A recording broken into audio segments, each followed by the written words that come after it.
네, 여러분들이 저를 많이 찾았습니다. 왜 찾았느냐? 뭐 한편으로는 좀 따질 대상이 좀 있어야 될 것이고, 소위 돈을 벌었다는 사람들은 잘 안 보여요. 그리고 남아 계신 분들은 다 피해자로 또 돌변을 했어요. 그건 조금 저 개인적으로 이게 유감이다. 어찌됐든 KOK를 통해서 또 K스타를 통해서 돈을 벌었다면 거기에 대한 책임감 정도는 기본적으로 갖고 있어야 되는 것이 아니냐. 적어도 이 사업이 사기가 아닌 이상에. 뭐 그렇게 생각지 않습니까? 맞습니다. 네. 좀 전에 강의 뭐 속사포처럼 뭐 지나갔는데 뭐 머릿속에 남는 게 있어요? 이게 정확한 답변이에요. 조금 안다 하는 저도 쉽지가 않아요. 나오는 영어만 들어도 뭐 에그리게이트 뭐야 에그리게이트가? 응? 그 디파이, 디앱, 뭐 웹2, 웹3, 아이디오, IEO, ICO 정도는 아실 거예요. 네. 도대체 왜 이렇게 어려워요? 네. 서울에 아파트 이름을 영어로 짓는 이유하고 똑같아요. 서울에 아파트 이름을 왜 영어로 짓죠? 시골에 시부모님이 못 찾아오고. 이건 무슨 얘기가 담겨 있냐면요. 법률 용어하고 금융 용어는 어렵습니다. 왜 어려울까요? 서민들은 돈 벌 생각은 하지 말아라. 서민들은 모르는 사람들은 법률에 대해서 도전하지 말아라. 이런 뜻도 내포가 되어 있습니다. 근데 거꾸로 얘기하면요. 우리 블록체인에서 얘기하는 파이낸스의 준말이거든요. 디파이는 D는 뭐예요? 디센트럴라이즈, 중앙화의 반대, 탈중앙화된 파이낸스, 금융. 되게 쉬워요. 디파이가 그 뜻입니다. 좀 전에 금융 거래는 디파이를 이자능사 정도로 생각하시는 분들이 많아요. 조금 아신다는 분들조차. 저도 이제 올해 육자가 됐는데 거의 저하고 비슷하신 분들이 좀 모여있거든요. 눈높이가 맞아야 된단 말이에요. 디파이는 이자 능사의 개념을 뛰어넘은 그동안에 금융은 누가 주관을 했어요? 누가 중앙화했어요? 금융기관, 은행. 은행 없이도 내가 은행의 역할을 하고 내가 투자자의 역할을 한다. 그게 가능한가? 그게 있을 수 있나? 은행이 없는데? 예! 여러분들이 은행이 되고 여러분들이 투자자가 되고 여러분들이 상품이 되고 하는 것이 블록체인 기술입니다. 이게 스마트 컨트랙에 의해서 가능한 얘기들이에요. 디앱 도대체 뭔 얘기예요? 근데 우리 핸드폰 보시잖아요. 어플리케이션이라고 있죠? 예? 어플리케이션은 혼자서 구동하지 못해요. 반드시 오퍼레이팅 시스템이라는 게 있어야 됩니다. 오퍼레이팅 시스템이 대표적으로 두 개가 있어요. 하나는 안드로이드, 구글의 안드로이드. 또 하나는 애플의 iOS. 맞죠? 요 두 개 중에 하나의 구동 시스템, 오퍼레이팅 시스템을 만나지 않으면 어플리케이션은 구동되지 않는다. 그렇다면은 이 블록체인에서 얘기하는 어플리케이션은 기존의 KOK 같은 것이 탈중앙화된, 디센트럴라이즈된 어플리케이션이다. 그래서 디앱이라고 하는 거고요. 여기서 얘기하는 핸드폰에서 얘기하는 안드로이드라든가 iOS는 우리 그라운드 체인 아니면 이더리움이 갖고 있는 ERC20 메인넷 체인, 솔라나, 폴리곤, 이오스 여러 가지가 있죠. 여러분들이 귀에 익으신 이런 것들이 핸드폰으로 얘기하자면 iOS와 안드로이드고 어플리케이션이 탈중화됐기 때문에 D앱이라고 하는 것이고. 자, 이 D앱에 대해서 집중적으로 설명을 한 건데 그럼 D앱과 웹3는 도대체 무엇이냐? 이렇게 설명드리면 조금 쉬울 수도 있어요. 웹1은 웹 1.0 버전은 내가 일방적으로 보기만 하는 겁니다. 정보만 취득하는 거예요. 예전에 인터넷이 처음에 나왔을 때 그것도 인터넷도 사기라고 그랬거든요. 사실은. 근데 인터넷이 처음에 나왔을 때 정보의 바다라는 호칭을 얻었습니다. 내가 정보를 다 볼 수 있었어요. 근데 이것이 진화가 돼서 웹2로 바뀌었어요. 웹 1.0에서는 일방적으로 정보를 받아보는 것이 내가 그 정보에 대해서 보고 읽고 쓸 수가 있었어요. 그럼 웹3는 무엇이냐? 그 보고 읽고 쓰고 하는 그 정보에 소유권 주는 거예요. 내가 어떤 정보를 올렸다. 그러니까 페이스북, 여러분들 페이스북이라든가 SNS에 어떤 정보를 올렸다. 근데 그걸로 돈을 누가 벌어요? 유튜브에 여러분들이 영상을 올렸어요. 누군가 봐요. 페이스북에 뭔가 일상을 기록을 했는데 누군가 봐요. 누가 올렸죠? 내가 올렸고 여러분들이 올렸고. 누가 봤어요? 여러분들이 보고 내가 봤어요. 돈은 누가 벌어갔어요? 페이스북이 벌어가고 유튜브가 벌어갔잖아요. 이게 웹2예요. 이게 플랫폼이고. 그런데 그 올린 정보는 누구 거다? 내 거다. 나한테 소유권을 준다. 이걸 웹3로 생각하시면 돼요. 그러니까 웹3는 블록체인 기술 위에서 구동이 가능한 것이고 지금의 시점은 웹2에서 웹3로 전환되는 시점입니다. 많은 걸 깊게 하려고 하지 마세요. 그러면 머리 다 빠집니다. 소화를 못 해내요. 얇고 넓게. 얇고 넓게. 우리가 앞으로 삶을 살면서 웹 3.0에 대한 개념만 알고 계셔도 아들, 며느리보다 더 앞선 분들이 되시고요. 손자들한테 자랑스러운 할아버지 할머니가 될 수 있어요. 이 모든 것들이 앞으로 우리가 돈 벌 거리 자체들이 모두 웹3 버전이다. 웹3다. 그것이 DL이다. 이렇게만 이해를 하시면 됩니다. 개인적인 말씀을 좀 드리자면은 한 2년간 조사를 받았죠. 2년간. 저한테 주어진 죄명이 유사수신이라는 것하고 처음엔 유사수신만이었어요. 그랬다가 유사수신이 안 되니까 사기로 또 가중을 하더라고요. 유사수신이 안 되는 이유는 대법에 판례가 있어요. 제가 원금 보장을 하지도 않았고 또 원금 보장을 하게 되면은 형사처벌 받는다는 것은 누구보다 제가 더 잘 알아요. 여러분들보다 제가 더 잘합니다. 재단도 원금 보장을 안 한다, 수익 보장이 안 된다라고 사업 시작하면서 4년 전 전산이 오픈되기 전부터 공지를 했어요. 재단도 원금 보장을 안 하는데 제가 원금 보장을 했다고요? 했답니다. 안티들과 소위 피해자라고 하는 사람들과 경찰들은 말이 안 되죠.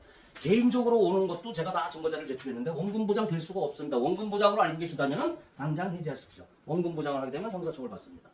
그리고 수없이 많은 강의에서도 원금 보장과 가치 보장을 헷갈리면 안 된다. 우리는 가치 보장이다. 가치 보장은 무엇이다?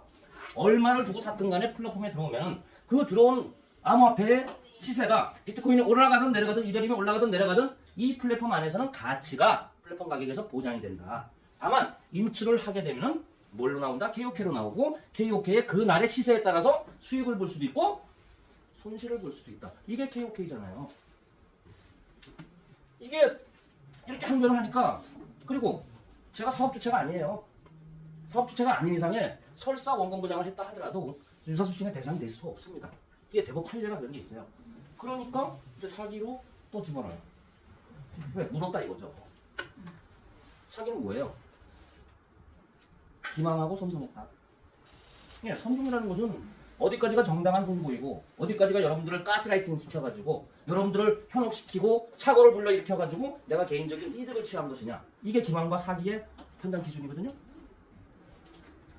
뒤에 차트에 나오겠습니다만은 제가 5달러에서 4달러, 3달러 막 내려갈 때 기억나실 거예요. 제가 살아 했어요. 여러분들 보고. 그랬죠? 그래서 그 안티들이라고 하는 피해자들도 그래요. 제 강의 듣고 제가 사라고 해서 샀다. 그런데 떨어졌다. 그러니까 사기다. 그래서 사기꾼이다. 그럼 비트코인 10억 간다고 떠든 사람들 지금 10억 갔나요? 그 사람들 강의 듣고서 비트코인 샀는데 지금 1억도 안 되잖아요. 그럼 사기예요? 아니 저 부동산 중개인이 저 집 사면 저 땅 사면은 2곱절 올라 3곱절 올라 라고 중개하고 홍보하잖아요. 근데 샀더니 그렇게 안 됐어. 그럼 사기예요? 그건 있을 수가 없는 거예요. 그리고 여러분들을 선동을 했다? 사라고 했죠. 그리고 제가 뒤로 몰래 팔았으면 당연히 이건 사기가 됩니다. 왜? 여러분들을 기망하여 착오를 불러일으켜서 내가 개인적인 이익을 취했기 때문에 그건 사기가 맞아요. 그런데 저는 하나도 안 팔았고요. 네? 더 결정적인 거는요. 비트코인 엄청나게 팔아가지고 KOK를 700만 불이니까 거의 90억 가까이를 샀어요. 근데 이거 다 여러분들한테 다 올려드린 거예요. 커뮤니티에 영상 다 찍어가지고 그거 그대로 경찰에 다 제출했어요. 그대로 다 제출했어요. 또 강남에 가면은 제가 한 1,000억 걸었대요. 그래서 송가병이가 사는 집, 뭐 강남에 100억짜리 대저택도 숨겨놨다고 하는데 그거 좀 찾아주세요. 절반 드릴게. 1,000억을 벌었다고 하는데 경찰들도 제가 KOK를 통해서 얻은 KOK죠. 그 토큰을 갖고 있다가 메인에서 다 집어넣는데 그 당시에 1,100만 개, 그 다음에 채굴자산 1,500만 개 해가지고 모든 걸 안 팔고 여기다 집어넣는데 저한테 그걸 곱하기 7달러로 해가지고 엄청난 부당 이익을 취했다. 안티들이 얘기하는 건 제가 타고 있는 차, 살고 있는 집 다 모두 몽땅 자기들의 돈이다. 내가 그것을 편취했다. 여기에 오늘 오신 분들 중에서 그쪽 반대파 쪽에서 오신 분들도 분명히 계실 거예요. 녹음하고 계시는 분도 분명히 있을 거예요. 제가 경찰에 제출하지 않거나 사실이 아닌 것을 여기서 언급했다가 전 또다시 조사를 받아요. 당당하고 자신 있기 때문에 이런 말씀을 드립니다. 엄청난 악플. 연예인들이 왜 자살을 하는지 이해가 될 정도예요. 저는 그나마 상당히 멘탈이 강한 사람이거든요. 사업을 꽤 그래도 제법 큰 회사를 했어요. 멘탈이 강한데도 불구하고 저도 못 견딜 때가 있습니다. 특히 가족을 건드릴 때. 비방. 그리고 갖고 놀아요, 나를. 우리 가족들을. 조리 돌립니다.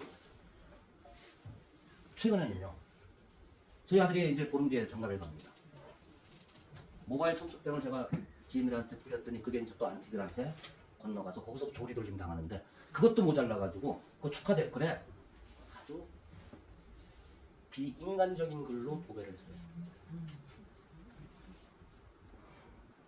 이했고 예식장에 가서 시위하자.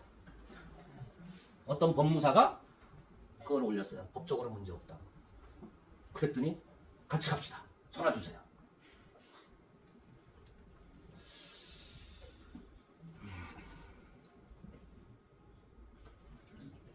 아들한테 미안하다고 했죠. 아들한테. 그랬더니 아빠가 왜 미안해요? 아빠 미안해하지 마세요.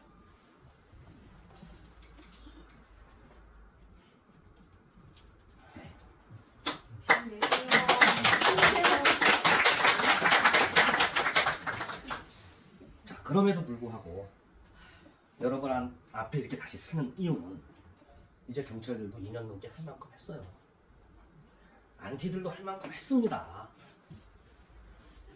우리가 이 수사, 이 조사가 나중에 언제 어떤 방식으로 어떤 결과를 가져올지 몰라도 나중에 무혐의 되고 나중에 면죄부를 받은 들 그때 가서 우리 KOK K스타가 다 망하고 난 다음에는 무슨 소용이 있겠습니까?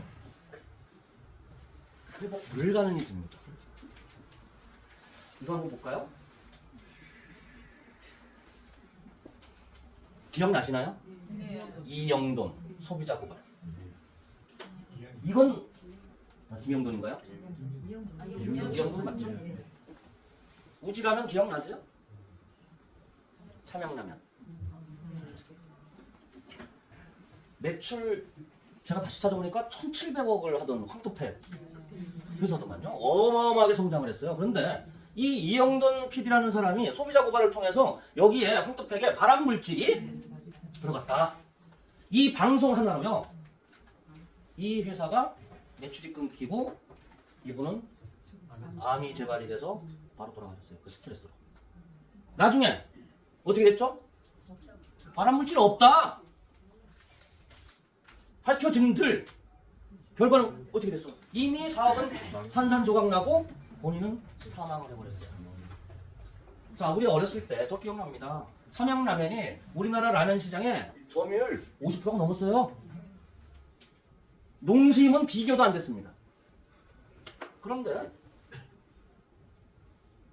공업용 기름으로 라면을 튀겼다고 해서 이것이 인체에 유해하다라고 했어요.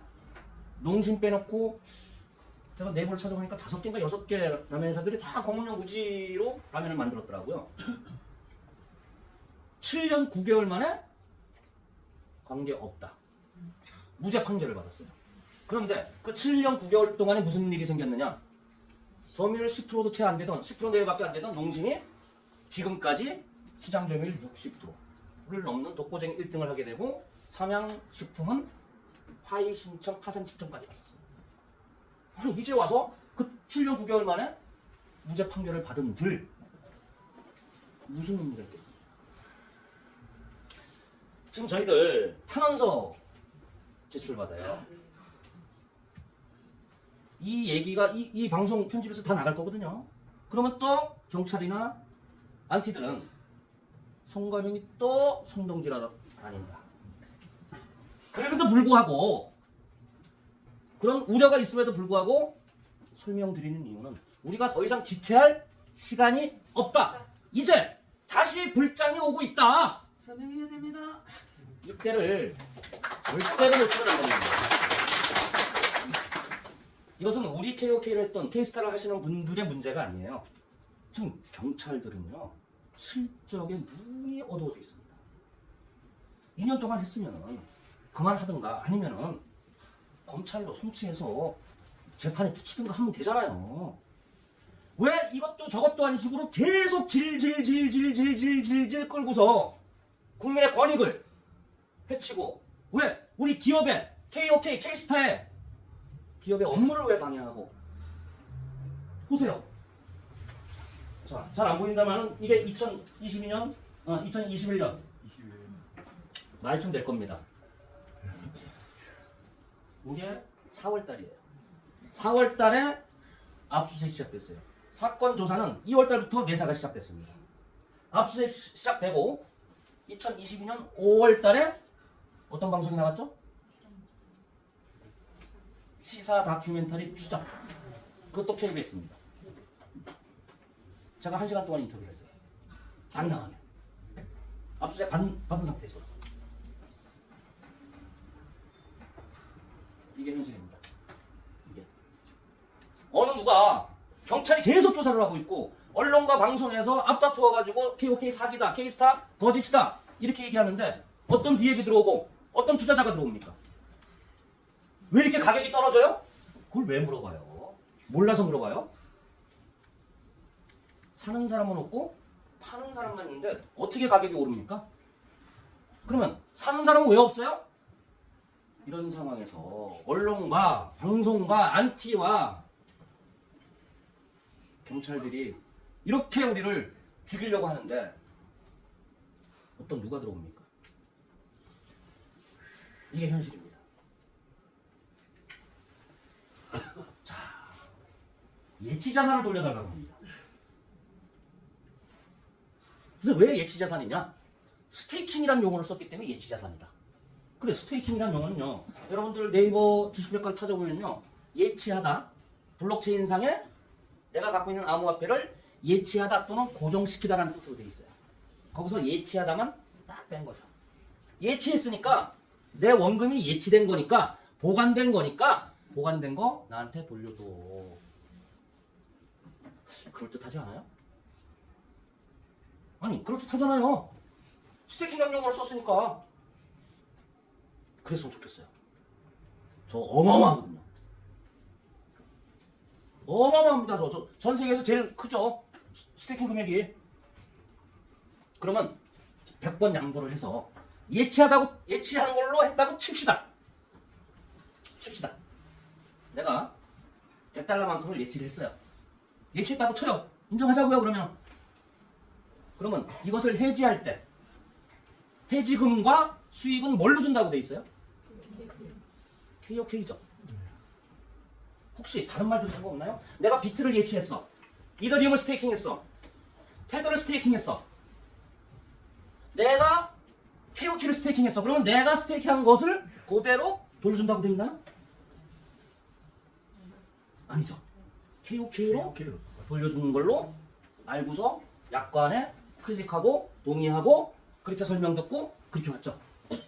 그럼 KOK로 돌려주면 되잖아요. 돌려달라고 했으니까 KOK 재단에 지금 쌓였거든요.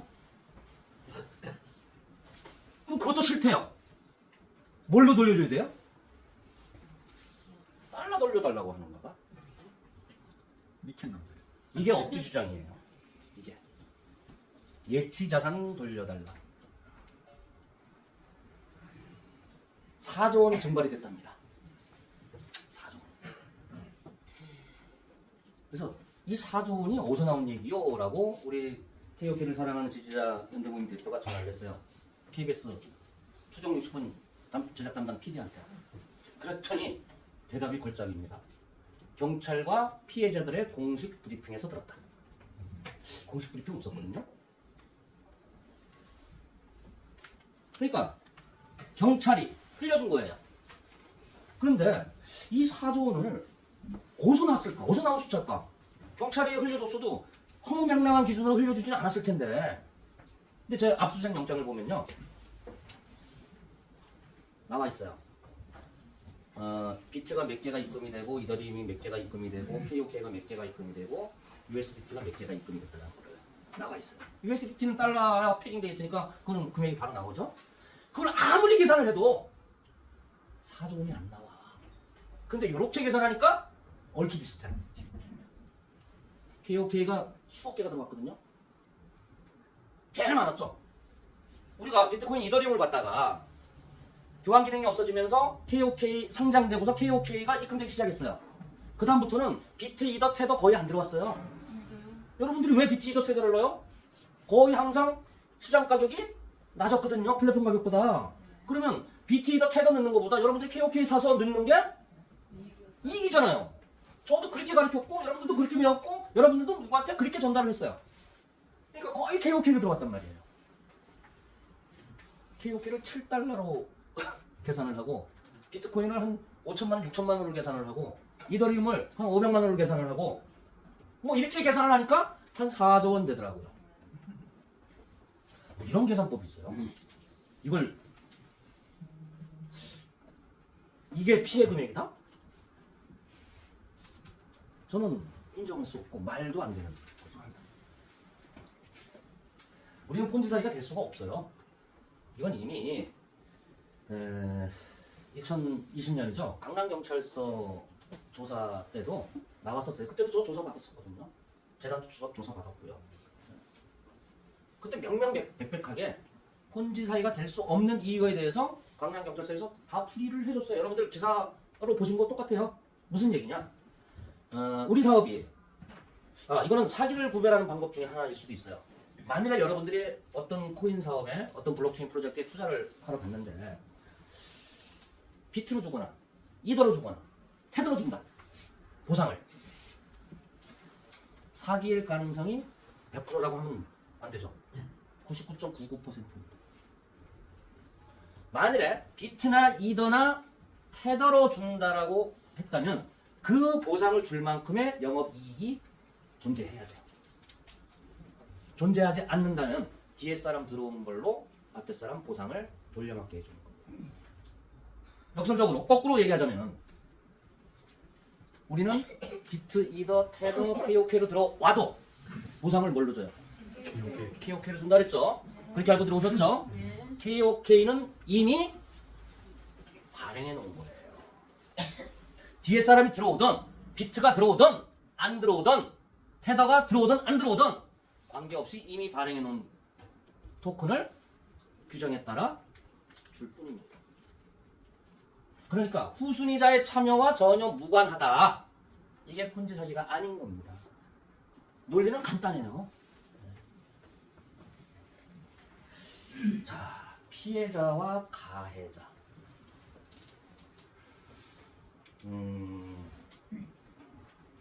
피해자는 누구를 얘기하죠? 가해자는 누구일까요? 아니, 한번 생각을 해보세요. 손실봤으면 피해자다. 그러면은 여러분들이 주식 사고 부동산을 샀는데 손실을 봤어요. 그럼 피해자라고 하실 겁니까? 그럼 피해자가 있다면 누군가는 가해자가 있어야 돼요. 가해자는 누굴까요? 이 피해자라고 하는 사람 자체가 가해자예요. 그런 논리라면은 왜? 최소한 KOK에서는 내가 내 가족들은 일대에다가 추천을 했어요. 그럼 내 가족도 피해자가 되는 거죠? 그럼 나는 뭐예요? 가해자가 되는 거죠. 이것은 제 얘기가 아니라 재판장의 입에서 나온 얘기예요. 판사의 입에서. 당신들이 피해자라고 주장을 하지만 당신들도 가해자다. 그런 논리랍니다. 지금 비데이 안티들 쪽에 보면은 뭐 5성까지 하신 분이라면서요, 그분. 뭐 이땡땡 그분도 사성인가? 뭐 고재에서 무슨 의원 출신이라고 하시는 분. 이분들 다 돈 버신 분들이에요. 5성을 했으면요, 5레벨을 했으면 돈 상당히 벌었을 거거든요. 응? 근데 비데이 있어요. 저는 이런 생각도 해봐요. 혹시 이 사람들이 원금 보장을 하지 않았는가? 개인적으로 그걸 감추기 위해서 손실 분들을 대변한답시고 자기가 앞장서는 거 아닌가? 그럴 리 없겠지만 그런 생각도 해봄직합니다. 그럼 그분은 피해자예요? 이 논리대로라면 분명히 그분은 가해자예요. 왜? 5레벨이나 해서 돈을 벌었잖아요. 이 사람들은 저를 보고 가해자랍시고 저를 고소한 사람들이에요. 말이 되나요? 제가 KOK의 어떤 상황을 이렇게 적나라하게 말씀드리는 것은 자칫 안티들이나 경찰들의 얘기 자체가 정말 진심을 갖고 있는 분들한테 전혀 아닐까? 설마 아니땡 국국에 연기 날까? 약간은 좀 그런 게 있을 수도 있었을 거야. 그러면은 왜 경찰들이 진행이 안 되지? 엄청난 변호인을 쓰고 있나? 돈으로 막고 있나? 성가병이가? 그런 얘기도 나와요. 저보고 뭐 김현장 변호사를 쓴다고 하고 유태인 변호사를 쓴다고 합니다. 저 유태인 변호사 본 적도 없고요. 김현장 근처에도 가본 적이 없어요. 우리가 이 부분이 정리가 되지 않으면, 사법 리스크가 정리가 안 되면 K스타의 미래도 쉽지가 않기 때문에 이 부분은 일단 일단락을 하고 앞을 보고 가자, 이런 취지에서 정리를 해본 거고요. 이제 중요한 건 K스타 비용이에요. 일전에 웹 3.0, 웹3 챌린저 행사를 보고 또 엊그제 미덕 행사를 보면서 저는 개인적으로 굉장히 흥분했어요. 굉장히 흥분했어요. 자, 지금까지는 근 2년간 안티와 경찰과 이러한 안팎의 리스크에서도 건재하게, 뭐 건재하다고 하면 좀 어폐가 있지만 그래도 살아남았어요. 이거 대단한 거예요.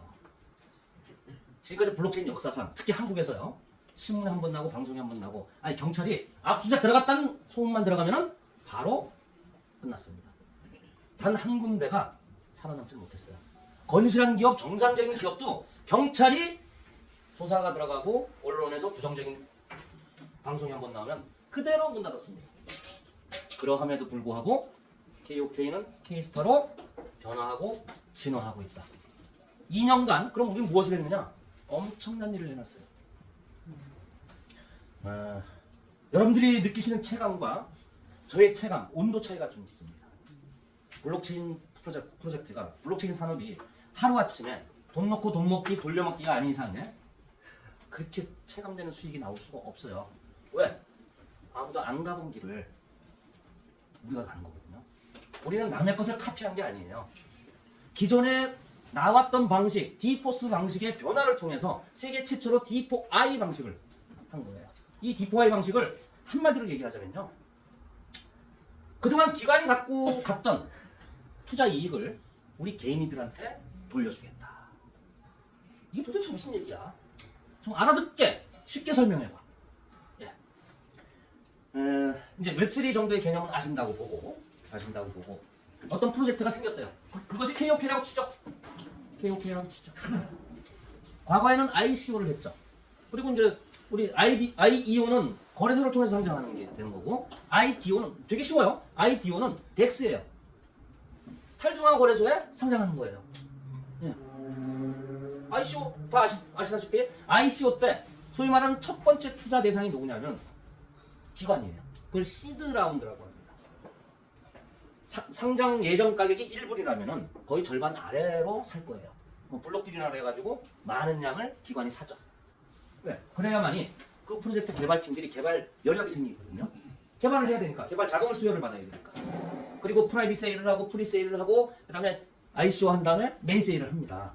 우리 일반인들은 어디서 사느냐? ICO 단계, 메인 세일, 퍼블릭 세일 단계에서나 사는 거예요. 즉 시드 라운드에 기관이 투자했던 가격과 우리가 퍼블릭 세일에 ICO 때 사는 가격은 차이가 많단 말이에요. 또 요 사이에 프리 세일, 프라이빗이라 해가지고 예전에 다단계 총판식으로 코인들을 팔았죠. 네. 그래도 상장 퍼블릭 세일 때보다 싼 거였어요. 근데 제일 싸게 산 사람들은 기관들이란 말이에요. 시드 라운드인데.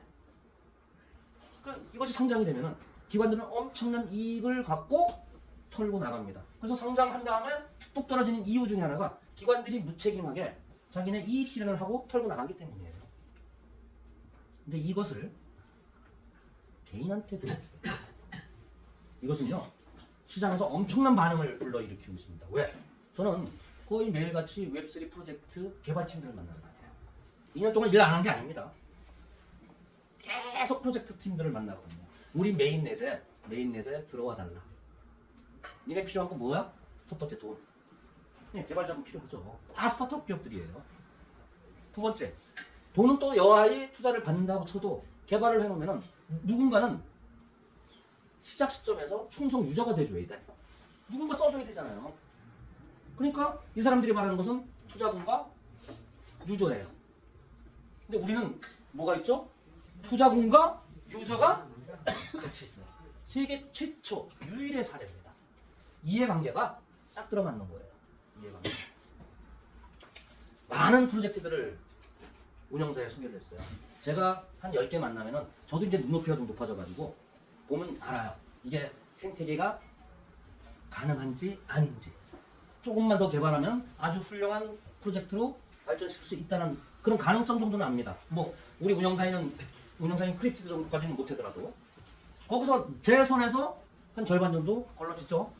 그리고 운영사에 연결을 해주면 운영사는 운영사 나름대로 굉장히 많은 프로젝트들을 검증하고 있어요. 운영비가 무진장 높습니다. 크립티드가. 뭐 거래소 상장보다 더 힘들다는 얘기도 있어요. 왜? 운영사 돈이 아니에요. 우리 돈이기 때문에 신중에 신중을 해야 되고 시작 시점에서 천천히 갈망정 아무거나 들이댔다가 실패로 끝나버리면은 운영사의 명예도 그렇고 우리 플랫폼 자체에 지대한 악영향을 끼치게 됩니다. 신중할 수밖에 없죠. 그래서 잘 진행되는 프로젝트들도 있었는데 이 프로젝트들이 결국에 들어버립니다. 아쉬워하면서. 왜? 너무너무 좋은데 이게 블록체인 교과서에서나 있는 다오 VC, 다오가 VC가 된 사례거든요. 이런 건 없단 말이에요. 전 세계에서. 그런데 안티와 사법 리스크 때문에 겁이 나서 더 이상 진행을 못하겠습니다. 만일에 이 안티와 사법 리스크로 인해서 케이스타뎀이 잘못되면은 자기네 프로젝트도 박살이 납니다. 이해가 되죠? 이해가 되죠? 여러분들도 똑같은 생각을 하고 계실 거예요. 하지만 이러한 과정 속에 있음에도 이러한 역경 속에 있음에도 우리는 많은 걸 해냈다. 어떤 거? 자, 덱스, CX 상장. 뭐 지금은요 K스타디움에 돈 벌거리가 그닥 많지가 않아요. 기권해야 여러분들이 못 알아듣는 아비치지. 어떻게 하는지도 몰라요. 차익거래, 뭐 재정거래 이 정도 용어를 하는 것만 알지. 싼 데서 사서 비싼 데서 갖다 파는 거. 근데 할 줄은 아세요? 최근에 이것 때문에 이슈가 좀 있었죠? 네. 이거 불법 아닙니다. 잘못된 거 아니에요. 하지만 이 중앙화된 거래소에서도 이것을 용인하고 장려를 하면서도 생태계에 지장을 주는 유저의 활동은 강력히 제재를 합니다.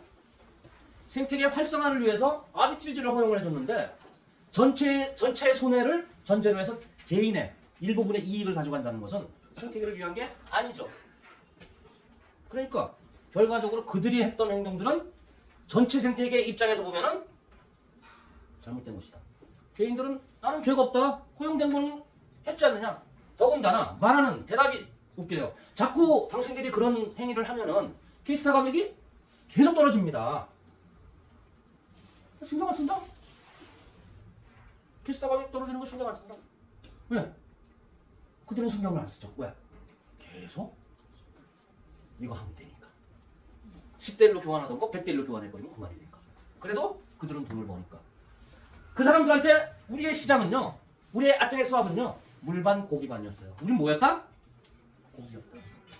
이건 불공평한 거죠. 일부 조금 전문성, 그 알량한 지식을 왜 꼭 그런 데 써야 되느냐. 그랬더니 운영사를 물고 늘어져요. 저는 운영사 편이라고 해서 이런 말씀을 드리는 게 아니에요. 운영사 편이 아닙니다.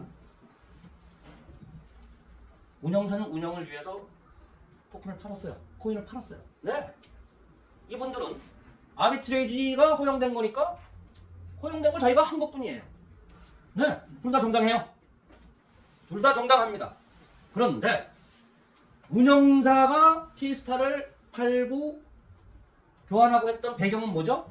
케이스타디움의 플랫폼을 운영하기 위한 거였어요.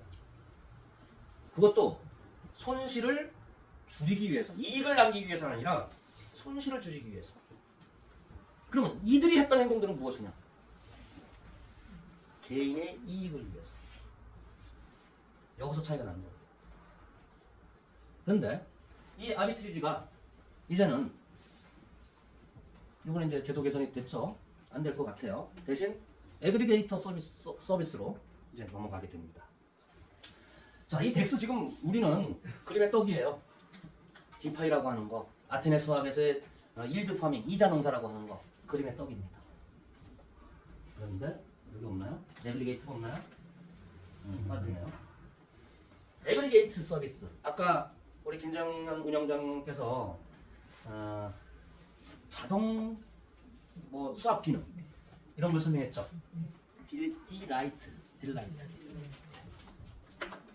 그 기능이, 그 서비스가 우리한테 상당한 도움이 돼줄 거예요. 그동안 일부 사람들의 전용물이었던 이자농사 디파이 서비스를 통해서 수익을 올리는 것을 우리가 대가를 주고 나의 그 디파이를 대신해 준다. 우리가 못하던 부분은 프로그램 전문가한테 맡기는 거예요. 그러면서 이제 바야흐로 K스타디움이 대전환기에 들어섰다는 점입니다. 이런 것이 가능했던 것은 그동안 덱스를 만들어서, 덱스를 열어서 여기에 각종 수학 기능을 하나하나 차곡차곡 쌓아놨던 거예요. 자, 그 대전환점이 어디다? RP입니다. KOK 시절을 그리워하시는 분들이 계실 거예요. 전 다시 부흥할 수 있다고 봅니다. 왜 이 K스타가, KOK가 대단하냐면요. 여기 최문경 대표님 계시지만 이런 분들이 우리 자발적으로 소각하자. 우리가 K스타디움의 보상이 뭐예요? 인플레이션 보상이잖아요. 이건 1억 개죠. 1억 개를 가지고 운영사와 우리가 나눠 갔잖아요. 그리고 20%는 다시 커뮤니풀 투자금으로 들어가고. 이것을 운영사도 절반으로 줄이고 우리도 절반으로 줄여서 소각시키자. 공급을 드리자는 얘기입니다. 극단적인 정책이죠. 네, 어쨌든 우리 SO 간담회에서 이 얘기를 했습니다. 하자. 거기서 물론 운영사에서는 많은 준비를 해오는 과정에 이러한 것까지 커뮤니티에서 나오니까 그럼 그것을 좋은 데 쓰십시다. 좋은 데. 열심히 일하는 노드와 열심히 일하는 분들한테 추가 보상으로 드립시다. 그렇게 된다면 RT를 통해서 과거의 KOK 정도의 부흥, 이게 뭐죠? 쉽게 말씀드릴게요. 이 덱스에서 아테네 수학, 이자농사 디파이 우리 잘 못해요. 우리가 잘하는 부분과 잘 못하는 부분을 우리 스스로가 좀 분리를 해보자. 1시간 동안 아무리 전문가가 나와서 강의를 한들 다 듣고 나면 머릿속에 남는 게 하나도 없어요. 그리고 질문이 옵니다. 그래서요, 대표님, 제가 할 수 있는 게 뭔가요? 제가 뭘 하면 되나요? 네, 압니다. 이런 질문이 옳은 질문이에요. 이제 그것을 구분하자는 얘기예요. 우리가 할 수 없는 영역들, 그거는 에브리데이 서비스 딜라이트한테 맡겨놓자. 여기서도 수익이 나온다. 우리가 할 수 있는 부분, 사람 추천하고 소개하고 전달하고 좋은 음식, 좋은 책, 좋은 여행지 남들한테 소개하자. 이건 할 수 있잖아요. 또 할 수 있는 게 있어요. 쉬워요. 근데 대단한 파괴력을 갖고 있어요. 텔레그램, 디스코드, 트위터. 오늘 집에 가시기 전에 이 자리에서 탄원서와 저 SNS에 등록을 해주셔야 돼요. 네. 회원 가입을 해주셔야 돼요. 주변에 가족들 모두. 이것이 우리가 하는 것은 아주 미랄 같고 깨알 같고 그렇지만 어떠한 엄청난 파괴력을 갖고 있냐면은 디앱이든 상장이든 특히 앞으로 우리가 분기마다 해나가는 글로벌 체인과의 파트너십 있죠? 여기서 엄청난 협상력을 갖고 있습니다. 우리 K스타디움의 계정수, 지갑수가 지금 한 10만 채 안 될 거예요. 10만 정도 되는데 이 지갑수도 중요합니다. 굉장히 중요하기 때문에 신규 지갑수를 늘려야 되는 것도 당연하고요. 하지만 우리 SNS의 커뮤니티의 유저수 굉장히 중요해요. 그 유저수에 의해서 협상력이 달려든다는 얘기예요. 근데 이건 우리가 할 수 있는 일이잖아요. 탄원서, SNS 가입하고 회원 가입하는 건 정도는 누구한테 권유하고 소개하고 하는 정도는 우리가 할 수 있는 거죠. 이것만 해도 우리는 돈을 벌어요. 그래서 앞으로의 정책은 분명히 이렇게 나갈 겁니다. 형평성 있게 공평하게 나가지 않아요. 공정하게 나갑니다. 열심히 일하는 자에게 추가적인 보상이 되는데 지금 가격이 떨어지는 이유가 뭐예요? 무엇보다 매도가 많기 때문에 악순환이 되는 거예요. 악순환. 자, 어떤 악순환이냐? 아까 다시 복귀를 하자면 아까 말씀드렸다시피 계속 안티들 그러고 경찰들 그러고 사법리스크 언론 방송에서 계속 떠들어대는데 누가 들어오겠어요? 그들은 손이 없어요, 발이 없어요. 검색만 하면 나오는데 검색만 하면 나와요. 매수가 있을 수가 없어요. 계속 매도만 나와요. 게다가 키움에서 돈 번 아까 안 보인다는 사람들, 고 레벨들 그 사람들이 자리에 있어야 되거든요. 근데 그 사람들이 다 끌고 나갔어요. 나가서 뭐 하고 있어요? 딴 사업 하고 있잖아요. 근데 초창기에 우리 메인넷이 잘 될 거라고 생각을 하고 커뮤니티 풀에 SOP로 투자를 해놨어요. 여기서 따박따박 뭐가 나와요? 인플레이션 보상이 나오죠? 그런데 K스타가 나오던 뭐가 나오던 관심이나 있어요? 애정 있어요? 없죠. 나오는 족족 가격이 떨어지든 말든 그냥 다 갖다 팝니다. 과연 이런 분들도 투자자라고 우리가 공평하게 보상을 나누어 가져야 되느냐? 그렇다면 열심히 일하는 사람들한테는 상대적인 박탈감이 생겨요. 뭐하러 일을 합니까? 그래서 공정해야 된다. 자, 그런데 이 악순환을 뒤집을 수 있는 방법이 있습니다. 아무리 사법 리스크가 있고 아무리 안티가 극성이고 아무리 방송들이 우리를 부정적으로 시청률의 희생양으로 삼을지언정 우리가 RT를 통해서 유저 수만 늘려놓는 그 유저 수 늘리는데 내가 목숨 걸고 늘렸는데 나한테 체감되는 소득이 나와준다면 우리는 할 수 있어요. 유저 수만 늘어나면은 결국엔 디앱은 사법 리스크가 있어도 안티가 시위를 해도 줄 서서 들어온다. 디앱이 들어오는 순간 이쪽 생태계로 인해서 받은 우리 프로젝트 토큰의 가치가 오르고 가스비 매출이 올라가고 가스비 매출이 올라가면 당연히 K스타의 가치는 올라간다. 자, 이게 수요와 공급 원칙이에요. 공급을 줄이는 거예요. 그 공급을 줄여서 R2E 재원으로 쓰면서 신규 유저를 늘리면 결과적으로 디앱들이 같이 들어오고 디앱들이 들어오면은 당연히 가스비 매출이 올라가. 그 디앱의 생태계에 있는 유저들이 또 우리 메인넷의 유저가 될 것이고, 우리가 사이드 체인을 통하던 글로벌 체인들과 협업을 통해서 그쪽 체인의 사람들이 우리 유저가 되고, 우리 유저들이 그쪽 체인의 유저가 되고. 이거 쉽지 않은 겁니다. 이제는 그런 기반들을 운영사가 다 만들어냈고, 우리가 기다리고 참아주고 격려해줬다. 자, 여기에 제가 이제 1인 기업이라는 용어를 넣어놨어요. 또 안티들은 또 이 얘기하면 또 쟤 또 선동하고 펌핑한다 또 그러겠는데, 저는 제 스스로의 경험담이라고 말씀을 드리고 싶어요. 저희 아내도 여기 있지만은 우리 아내도 건축을 했어요. 지금도 건축사 사무소의 명함을 갖고 있고요. 일본 건축사고 일본에서 학위를 따고 한국에 와서는 건축학 박사까지 했습니다. 저도 27년간 건축을 했던 사람이에요. 근데 저는 엔지니어가 아니에요. 저는 도면 볼 줄은 모릅니다. 저는 경영을 했어요. 제가 마지막으로 근무하던 휴대인 건축사 사무소, 지금은 이제 이가 AMC로 이제 바뀌었는데 제가 주식을 팔았기 때문에 제가 2대 주주이자 사장이었어요. 그때 직원이 300명이었습니다. 제법 큰 회사를 경영했어요. 주주였고. 근데 어느 한순간에 그 사장 자리를 던져버리고 다단계 꾼이 됩니다. 이번에 추정 20분에 나왔잖아요. 제가 다단계 전문인 것으로. 그 전에 27년간 했던 건축, 저 직장생활 딱 2번밖에 안 했거든요.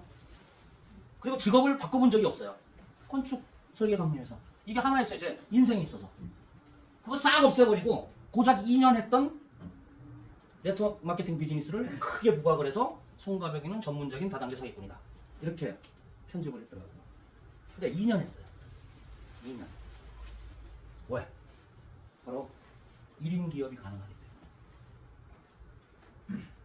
2년을 하면서 블록체인을 알게 되고 코인을 알게 되고, 지금은 강남 테헤란로에서 제 이름 모르면 거의 다 간첩이라고 할 정도로 성공한 사람이 됐어요. 자, 과거의 KOK 때도 마찬가지고요. 우리 K스타디움의 입장에서도, K스타디움으로 접어들므로써도 1인 기업이 충분히 가능합니다. 누구한테 소개하면은 소개에 대한 보상이 나올 것이고요. 소개받은 사람이 또 누군가한테 소개하면, 다단계는 아니지만은 이젠 다단계 하면 안 됩니다. 하지만 충분한 일주얼 인컴, 이해하실지 모르겠지만 그 사람이 가스비가 발생이 되면 가스비에 대해서도 나한테 수익이 올라가요. 충분히 1인 기업이라고 할 수 있을 정도의 비즈니스를 여러분들이 하실 수 있다라고 합니다. 이런 희망을 드리고 싶고, 이제는 돈 벌거리가 제법 많이 생길 것이다. 돈 벌거리가. 궁극적으로는 우리의 기축통화인 K스타의 가치 상승입니다. 근데 이 K스타 역시 똑같이 생태계, 수요와 공급의 원칙에 따라 있는 거예요. 이제 우리가 모르는 디파이 얘한테 맡겨보세요. 딜라이트. 이건 우리가 할 수 없는 영역이라고 생각하고 얘한테 맡겨보세요. 그러면 나도 모르는 사이에 수익이 들어가 있을 거예요. 지금 수익은 인플레이션 보상밖에 없어요. 네. 그런데 인플레이션 보상에서 일부를 떼서 RT 보상으로 갑니다. 여기서 공급이 줄어들어요. 많았던 공급이 여기서 줄어버립니다. RT 보상으로 가는 순간에 나한테는 보상이 오지만 내가 소개한 사람은 신규 매수자가 됩니다. 수요가 늘어요. 이 순환 관계만 이해를 하시면요, 그냥 희망이 보이고 빛이 보여요. 유저가 많아지면은 DF들이 들어옵니다. 그런데 이 DF들을 우리가 투자만 해주고, 아니면 우리가 투자 안 해도 우리 플랫폼에 들어오겠다는 DF들이 있을 거예요. 근데 우리가 들어갈 수밖에 없어. 가게 돼. 왜? 내가 어떤 프로젝트에 유저로 들어가 주면은 그 프로젝트가 생태계가 활성화가 됩니다. 근데 내가 투자를 해줬기 때문에 나한테는 그 프로젝트가 나한테 보상으로 뭘 줬죠? 프로젝트 토큰을 줬죠. 그럼 이 토큰이 가치가 상승되려면 이 프로젝트에 내가 들어가서 조그만 역할이라도 해주는 게 나한테 이익이잖아요. 역할을 하는 순간 여기서는 X to E, P to E, L to E, R to E, 뭐 M to E. 내가 여기서도 또 돈을 벌어요. 근데 여기서 돈을 버는 것뿐만 아니라 여기서 돈을 번다는 것은 내가 이들로부터 받았던 프레트 토큰의 가치가 상장됨으로써 상승을 한다. 하나하나가 톱니바퀴처럼 굴려 있어요. 하나하나가. 자, 스테이킹 보상이 이제 싱글 스테이킹이 나옵니다. 그럼 내가 또 누군가 추천을 했어. 그럼 나는 언제까지 락업이 걸리겠지만은 이자를 받을 수 있어. 내가 추천하면은 추천에 대한 보상도 또 고려됩니다. 그럼 결국엔 뭐예요? 이 모든 프로젝트들은 뭘 써야 된다? K-스타를 기축통화로 써야 된다. 간단한 얘기입니다. 공급을 줄여버리고 줄인 공급량을 새로운 유저가 들어오는데 보상으로 쓰되 체감할 수 있는, 나 이거 전문적인 직업으로 아니면 투잡 중에서 B 플레이 아닌 A 플레이로 나 이거 할래 라고 체감할 수 있을 정도의 보상이 된다면 전 그런 보상 설계가 나올 거라고 생각을 합니다. 그러면 신규 유저 들어옵니다. 신규 유저 들어오게 되면 그 사람은 맨손으로 들어가요? 최소한 100K-스타라도 사서 들어가야 될 거 아니에요. 매수세가 늘어나죠. 매수세가 늘어난다는 것은 유저수가 증가를 한다. 유저수가 증가를 한다는 것은 디앱들이 들어온다. 디앱에 내가 참여를 해서 거기서도 돈을 벌고 디앱에 투자한 대가로 받은 프로젝트 토큰이 상장되고 가치가 상승하면서 나 역시 또 돈을 번다. 돈 벌거리가 많아질 겁니다. 지금은 이렇게 정리를 해보니까 한 7개 정도가 돈 벌거리가 많아진다라고 할 수 있지만 앞으로 점점 더 늘어날 것이라고 저는 확신합니다. 그러기 위해서는 우리는 우리의 일만 하면 된다. 그것도 우리가 할 수 있는 일. 이제 정리를 하겠습니다. 먼저 번 진주강에서도 이런 말씀 드렸어요. 예전에 KOK 시절에도 그런 말씀 드렸어요. 여러분들 부자 만들어 드리고 싶습니다. 저도 부자 되고 싶습니다. 아니 우리 KOK K-스타에 있는 모든 분들이 남들에게 선망의 대상이 되고 싶습니다. 그러기 위해서 우리가 섬겨내야 되는 문제들이 있죠.